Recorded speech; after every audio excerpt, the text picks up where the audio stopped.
Voilà. Bon, on va recommencer de ici.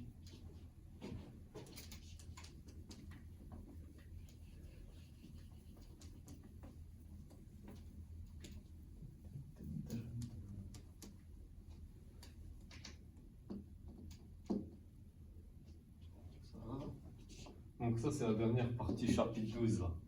Tu commences avec les automates non déterministes. Automate, tu sais c'est quoi? Ici. Un peu plus gros. Machine à état fini.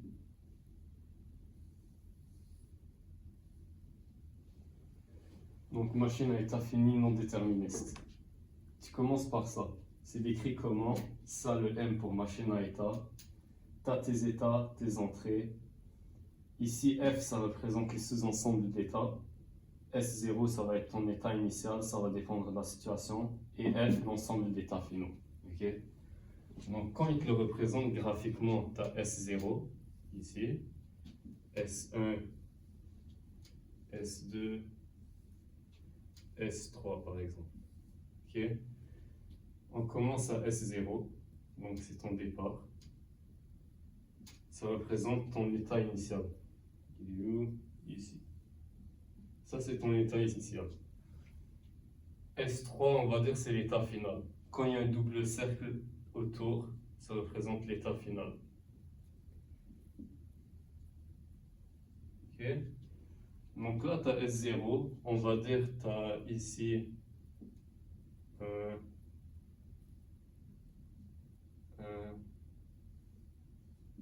0.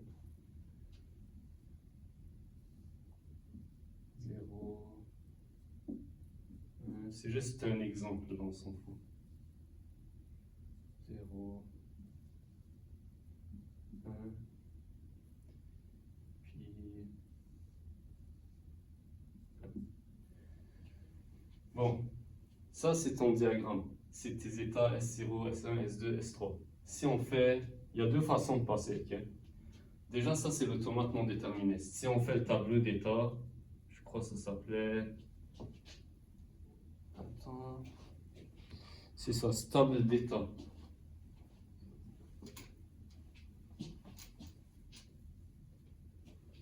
Ça va. Table d'état de transition non déterministe. Ok.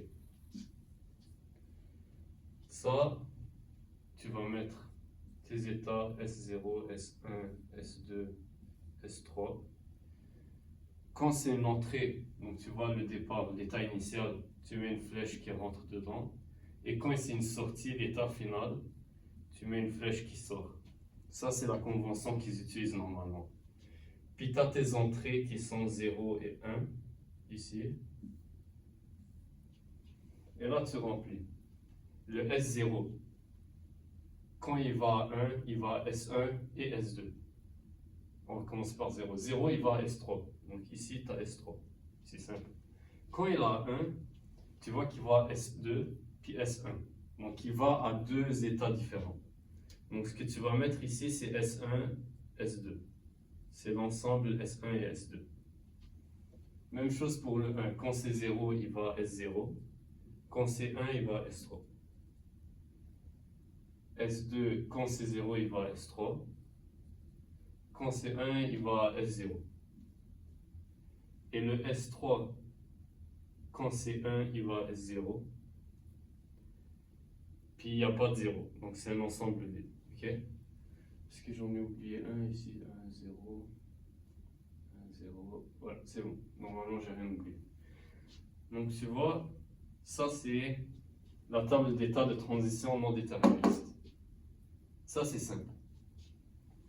Je vais effacer de l'autre côté pour faire l'autre. Au pire, je t'envoie la vidéo. Si y a un truc que tu comprends pas, tu me demanderas.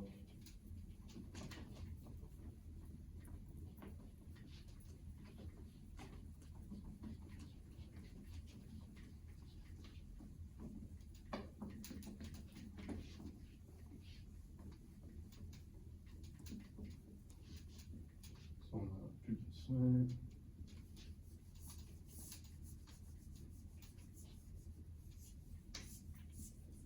Bon. Ce que je viens de te montrer, c'est non déterministe. Ok? Là, déterministe, c'est quoi? Déterministe, ça découle du non déterministe. Ce qui se passe en fait, c'est que, on va dire ça, c'est. Il y a deux façons de procéder, deux façons de le voir. Tu vois, tu commences avec tes 4 états de base. Tu vois que dans l'état de transition, tu as créé un nouvel état qui représente un ensemble ici. Donc cet ensemble-là, ça devient un nouvel état en tant que tel. Il y a deux façons de le faire.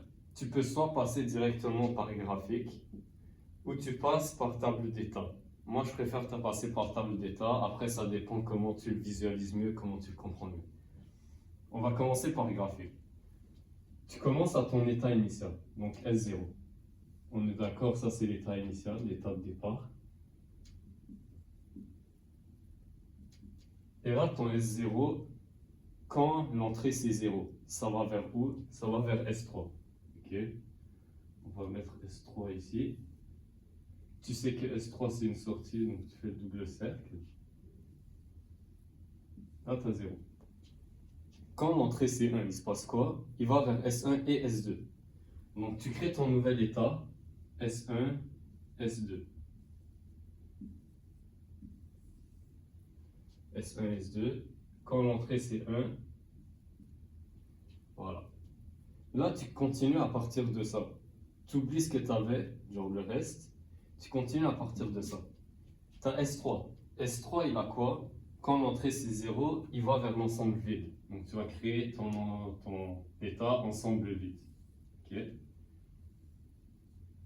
0. Puis quand c'est 1, ça va vers où? Ça va vers S0.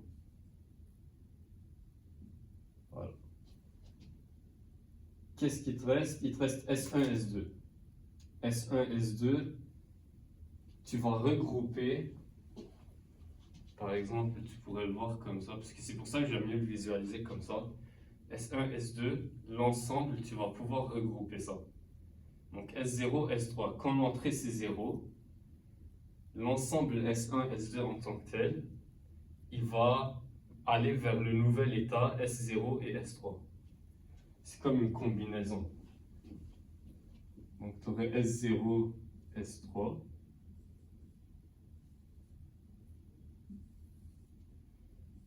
Puis quand l'entrée ici c'est 0, ça va aller vers le nouvel état S0, S3. Ok? Étant donné que ta sortie ici, ton état final c'est S3, tous les états, les ensembles d'états que tu vas créer, du moment qu'ils contiennent S3, tu peux considérer que c'est des états finaux aussi. Donc ici, ton état final, tu vas avoir S0, S3 également. En même temps que S3. Donc tu as comme deux états finaux. S1, S2, quand l'entrée c'est 1, ça va vers quoi? Ça va vers S3, S0. Donc même chose, ici 1, ça va encore vers S0, S3. Là, tu continues. Tu n'as pas encore fini parce que tu as créé le nouvel état S0, S3. S0, S3. Quand l'entrée c'est 0, tu as S3 puis l'ensemble vide. Fait que ça va juste aller vers S3. Ici, parce que l'ensemble vide c'est rien. Et quand l'entrée c'est 1, S0, S3, tu vas vers S0, S1, S2. Donc tu as encore un nouvel état. S0, S1, S2. Je ne sais pas si tu caches la logique là. Donc tu as l'état de S0 quand tu es à S3. Et quand tu es à S0, l'entrée c'est 1, tu vas aller à S1, S2. Donc tu as un nouvel état. Ici. Et là tu continues ainsi de suite jusqu'à ce que justement tout est rempli. Là le S0, S1, S2, quand l'entrée c'est 0, tu as S3, S0, S3. Donc c'est S0, S3. Quand l'entrée c'est 0. Puis quand l'entrée c'est 1, tu as S0, S1, S2, S3. Fait que là, tu as encore un nouvel état. Là, j'ai pas trop de place, là, mais S0, S1, S2, S3. Là, c'est juste un exemple que j'ai fait vite fait comme ça, c'est pour ça que ça a l'air un peu bizarre. Donc, tu as l'ensemble S0, S1, S2, S3 qui regroupe littéralement tous tes états de base. Et vu qu'il y a l'S3 dedans, c'est encore un état final. Tu fais encore la même chose pour lui.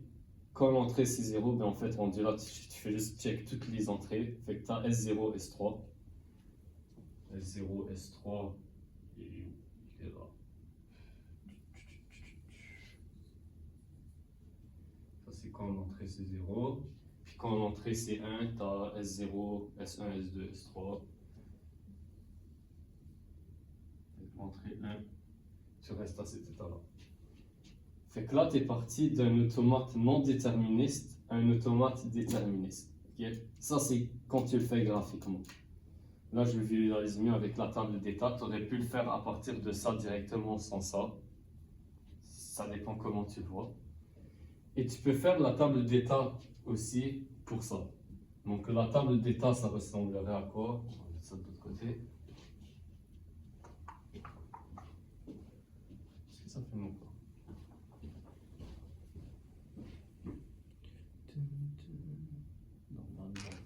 Bon. Inch'Allah.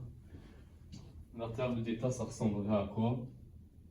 Tu as l'entrée 0, l'entrée 1. S0, c'est ton état initial, ton entrée. Fait que quand tu as 0, c'est la même chose que là-bas. S3, S1, S2, S3, S1, S2.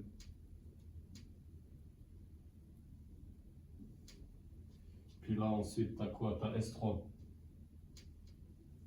Qu'est-ce que tu as dans S3? Tu as l'ensemble vide quand c'est 0. Puis S2, c'est 2? Non, c'est 0.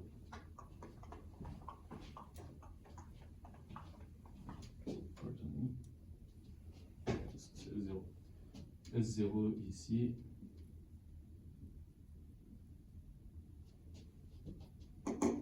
Rendu là, tu as S1, S2. Ainsi de suite. Je crois que tu as catché la logique rendu là. Fait que là, S1, S2, il est là. Quand l'entrée c'est 0, puis c'est 1, c'est la même chose. Ça va faire S0, S3. 0, S3. Ensuite, S0, S3. Je vais juste les écrire, S0, S1, S2.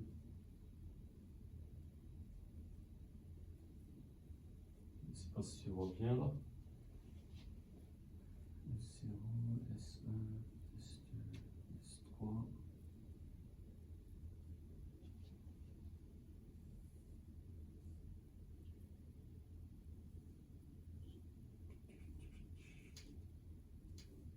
Bon.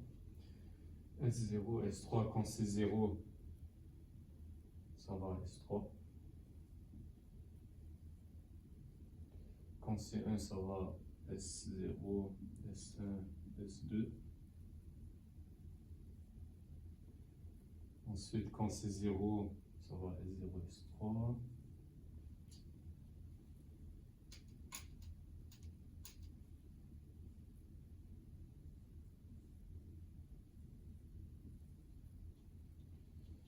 Et là, le truc gros là.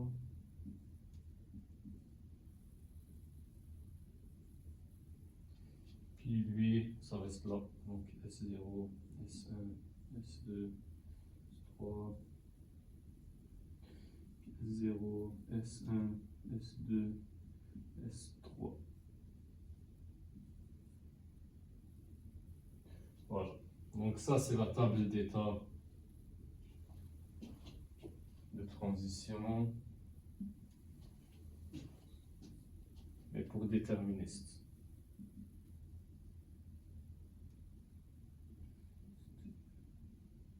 Voilà. Normalement, j'ai expliqué les grandes lignes, tout ce qu'il fallait que tu comprennes. Je sais pas. Est-ce qu'il y a quelque chose? Ça, c'est à peu près tout pour la grosse partie. déterministe, non déterministe. Après, il y avait les trucs comme dans le TD là. Je vais effacer au pire, tu prendras un screen.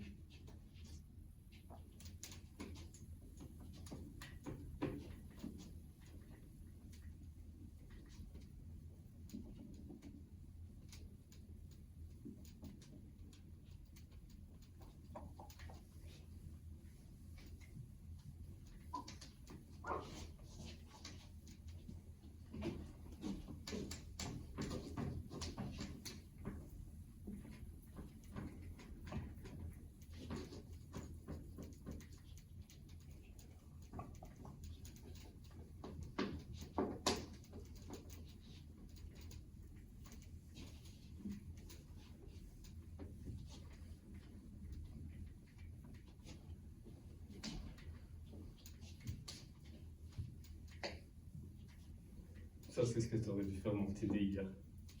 J'ai absolument aucune idée qu'est-ce que ça fait.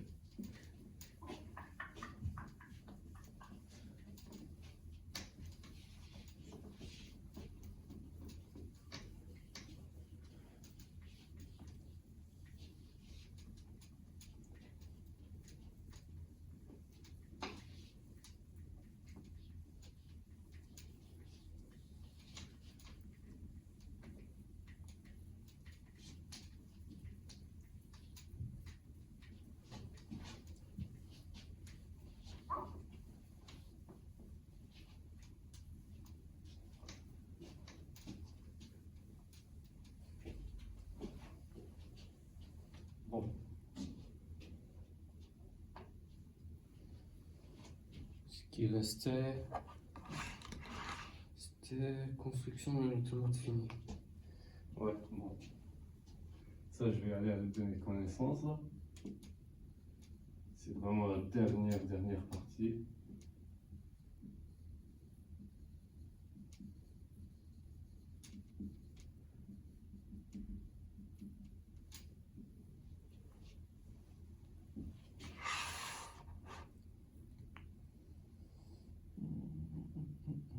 Ouais, ça c'est ça, c'est comme le numéro 3 du TD, là, le truc qui était en train d'expliquer. Tu commences avec une grammaire, par exemple. PS, T, P de base.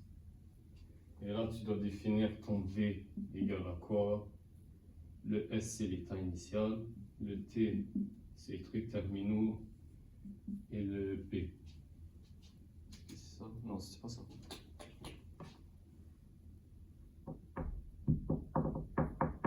Est-ce que j'ai fait une erreur? Non, non. Ok, c'est ça. Bon, c'est bon. Puis. 2 secondes. On va ouvrir ça, juste pour pas dire de la merde.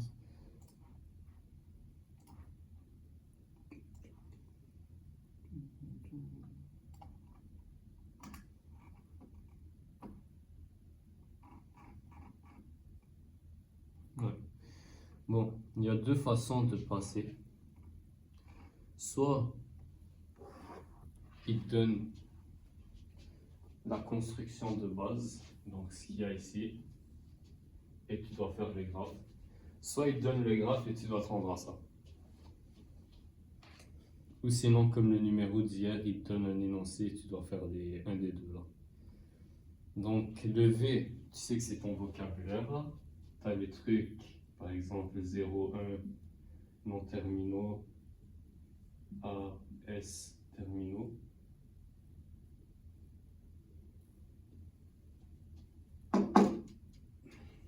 Les terminaux, non, ça c'est non terminaux, il me semble. Je suis en train d'inverser. Ça,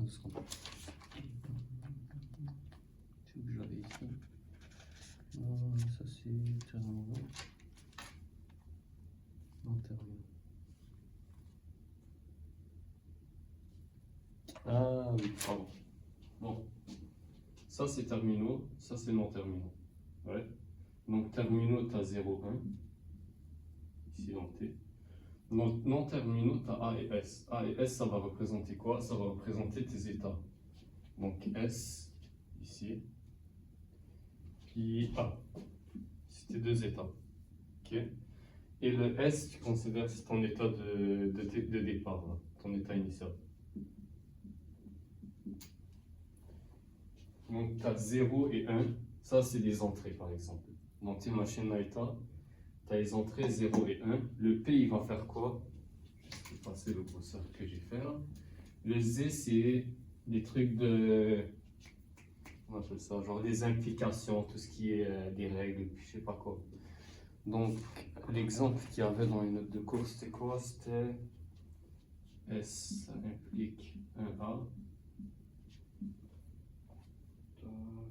S implique 0.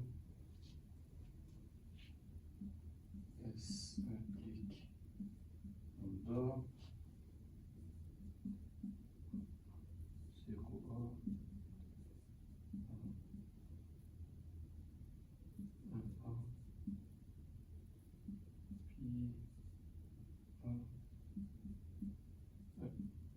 Ok. Comment ils avaient fait ça? Donc S0, S1, S2. En fait, je dis de la grosse merde depuis tout à l'heure.